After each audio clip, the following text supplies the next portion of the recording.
गर्मी का मौसम था और बड़ी ही कड़कती धूप थी।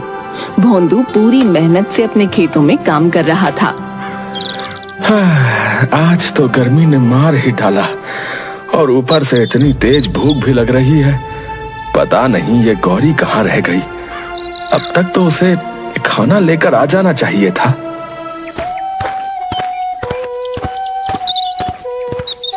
भोंदू गौरी के इंतजार में भूखा बैठा होता है और गौरी तो अभी तक घर से निकली भी नहीं होती है।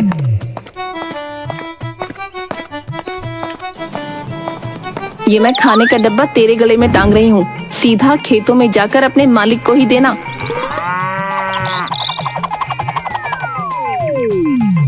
और हाँ, यहाँ रास्ते में टहलने मत लग जाना, समझी?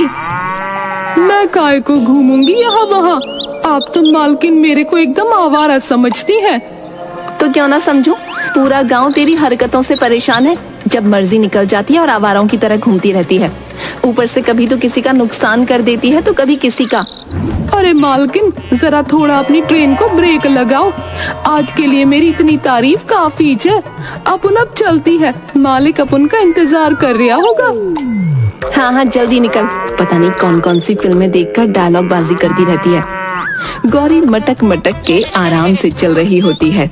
उसकी चाल एकदम ऐसी होती है कि मानो कोई हीरोइन चल रही हो। अरे ओ गौरी, अरे कहाँ चली हमारे गांव की हीरोइनी? अरे भीड़ू, मेरे गले में डब्बा नहीं दिखता क्या तुमको? मैं जा रही है अपने मालिक को खाना देने। अच्छा अच्छा, जाओ जाओ, बस याद रखना कहीं भूल मत जाना। अरे ये सब के सब मेरे पीछे पड़ गए हैं।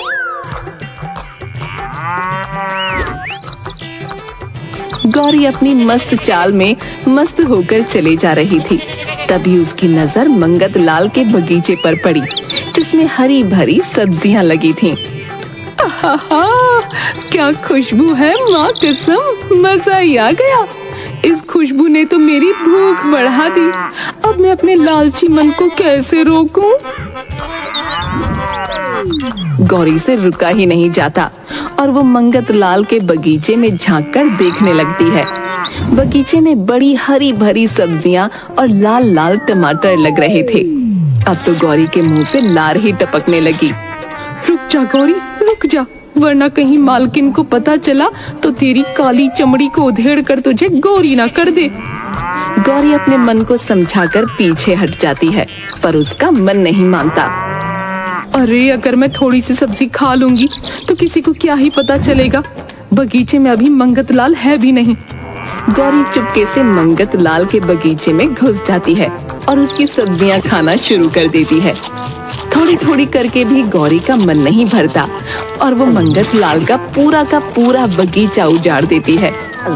हे भगवान, इस गौरी ने तो मेरा पूरा का पूरा बगीचा उजाड़ डाला। मैं इसे आज नहीं छोड़ूंगा। अरे मैया, ये क्या हो गया कि मंगत लाल इतनी जल्दी कहाँ से आ टपका? अब मैं क्या करूं? आज तो तू गई गौरी, अब तुझे मैं छोड़ने वाला नहीं हूँ। भाग गौरी भाग, आज तुझे मंगत लाल जिंदा नहीं छोड़ेगा। गौरी सीधा खेतों की तरफ भागती है।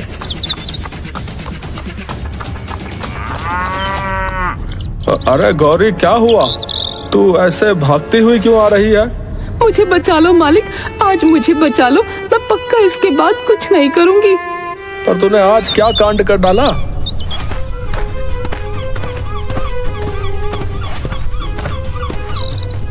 मेरा पूरा बगीचा उजाड़ कर भागी है तुम्हारी गौरी।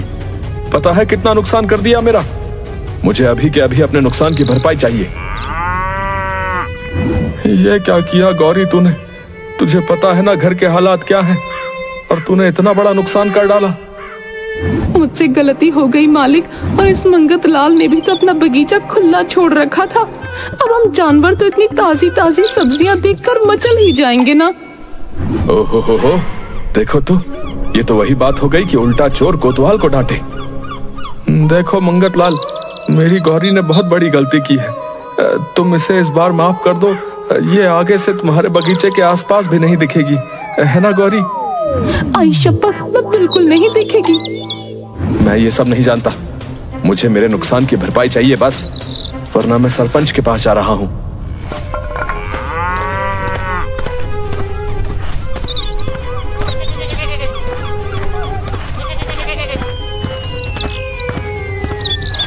मंगतलाल सरपंच से जाकर सब बातें बता देता है।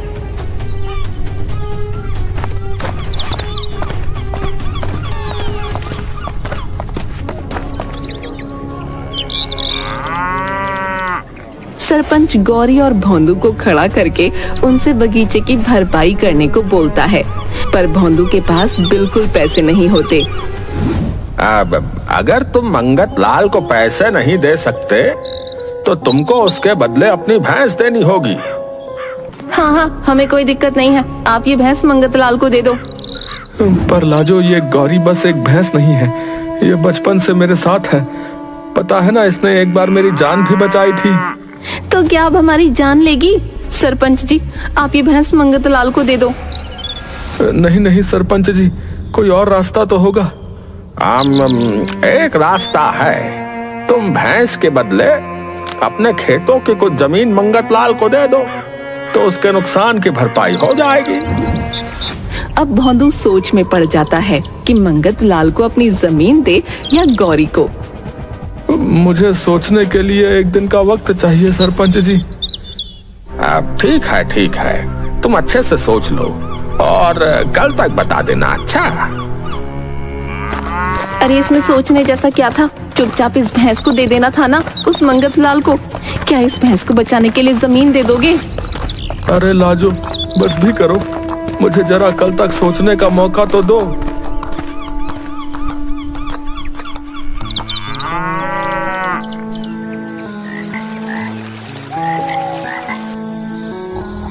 रात को लाजो आराम से सो रही होती है, पर भोंदू इसी चिंता में अभी तक जाग रहा होता है कि आखिर वो कल क्या फैसला लेगा।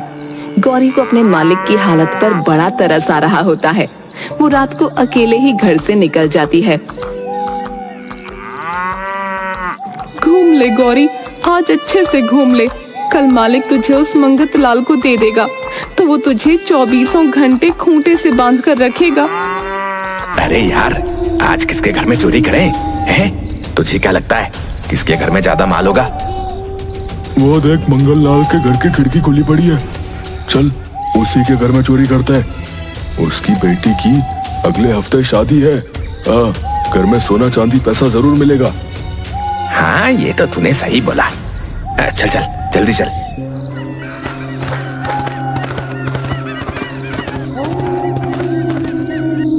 अरे मोरी मैया, ये तो दोनों मंगतलाल के घर में चोरी करने के बारे में सोच रहे हैं। मुझे कुछ करना पड़ेगा।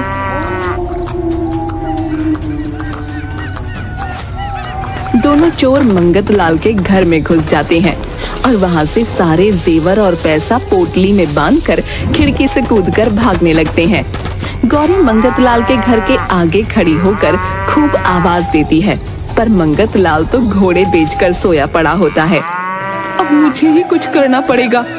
गौरी उन दोनों चोरों के पीछे भागती है।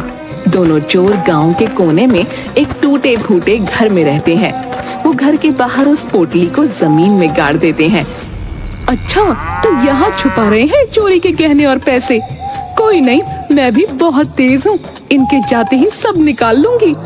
जैसे ही दोनों चोर घर के अंदर सोने के लिए जाते हैं, गौरी जमीन खोदकर वो पोटली बाहर निकाल लेती है और अपने घर में आकर संभाल कर एक कोने में छुपा देती है। अब मैं मालिक को सुबह उठते ही सब बता दूंगी, फिर वो चोर भी पकड़े जाएंगे और मंगतलाल मुझसे खुश होकर मुझे माफ भी कर देगा। गौरी मजे से सो जाती है। जैसे ही सुबह होती है, भोंदू के घर के आगे शोर सुनाई देता है। सब लोग शोर सुनकर उठ जाते हैं। मैं बोल रहा हूँ चोरी इसी ने की है। आप चाहो तो तलाशी ले लो घर की। ठीक है, तुम थोड़ा सब्र रखो। अरे ये मेरे घर में शोर कैसा है? मंगतलाल, तुम, सरपंच जी, आप, ये सब गांव वाले, आप सब इतनी सुबह सुबह यहाँ कैसे? अभी सब पता चल जाएगा।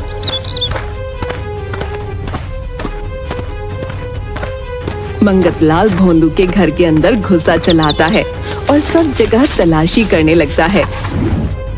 अरे भैया, ये तुम मेरे घर में क्या कर रहे हो? क्या ढूंढ रहे हो ऐसे?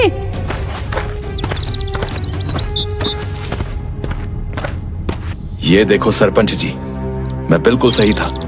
इसने ही मेरे घर रात को चोरी की थी। ये तुमने बिल्कुल गलत किया भोंदू। हम तुमको ईमानदार किसान समझते थे, पर तुम तो चोरी करने पर आ गए। आज पंचायत में इसका फैसला होगा। चलो मंगतलाल। हे भगवान, आपने मंगतलाल के घर पर चोरी की? मुझे तो यकीन नहीं हो रहा। ये सब झूठ है लाजो। मैंने कोई चोरी नहीं की। ये सब कुछ मेरी भी समझ में नहीं आ रहा है। अरे ये तो सब उल्टा ही पड़ गया। मैंने तो मालिक को बचाने का सोचा था, पर मालिक तो चोरी के इल्जाम में फंस गए। कुछ सोच गौरी, कुछ सोच। ये सब जो हो रहा है वो तेरी वजह से हो रहा है। दिन के वक्त पंचायत में सब लोग इकट्ठा होते हैं। भोंदू बार बार यही बोलता रहता है कि उसने चोरी नहीं की, पर सबने देखा होता है कि गहने भोंदू के घर से मिले हैं, इसलिए भोंदू कसूरवार साबित होता है। तुम्हारे पास खुद को बचाने के लिए कोई सबूत नहीं है, इसलिए अब तुमको चोरी के जुर्म में जेल तो जाना ही पड़ेगा।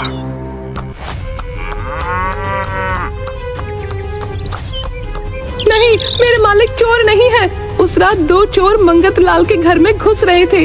मैंने खूब आवाजें भी दी, पर कोई उठा ही नहीं। फिर मैंने उन चोरों का पीछा किया और वो पोटली वापस लाकर घर में रख दी, ताकि अगले दिन अपने मालिक को दे सकूं। पर सुबह सुबह ही मंगतलाल हमारे घर सबको लेकर आ गया। वाह जी वाह, कहानी तो कितनी बढ़िया सुना रही है गौरी। सुनाएगी भी क्यों नहीं, फिल्में जो इतनी देखती है।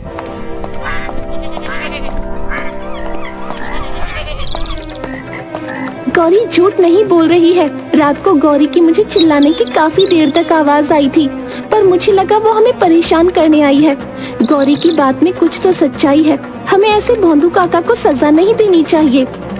अब ऐसी बात है गौरी, तो बताओ कहाँ रहते हैं वो चोर? गौरी सबको लेकर उन चोरों के घर जाती है। जैसे ही सरपंच घर का दरवाजा खोलता है तो सामने बैठे दोनों चोर चोरी किया हुआ पैसा गिन रहे होते हैं। गांव के लोगों को देख दोनों चोर खिड़की से भागने लगते हैं, पर गांव के लोग उनको पकड़ लेते हैं।